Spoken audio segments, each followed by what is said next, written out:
to Acme Electric's Product Information video series.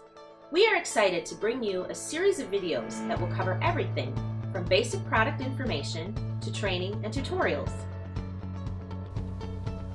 In today's series, we will be demonstrating single-phase buck-boost wiring configurations.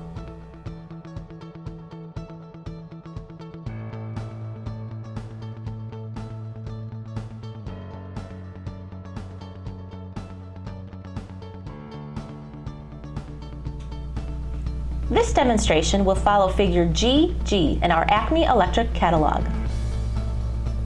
First connection, input 1 to transformer 1 wires H1 and X4 to X2.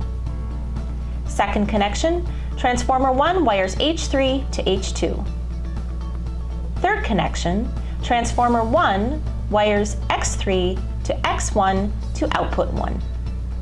Fourth connection, input 2 to transformer 1 wire H4 to transformer 2 wire H4 to output 2.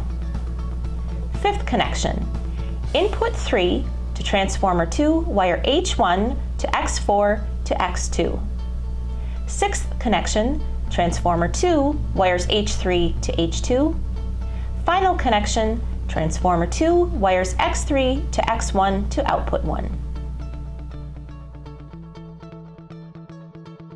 You can learn more about our buck-boost transformer line by visiting our website at www.hubbell.com/acmeelectric/en, where you will also find our useful buck-boost selector tool. Be sure to visit our resources page and check out our literature section, where you can find our buck-boost transformer brochure.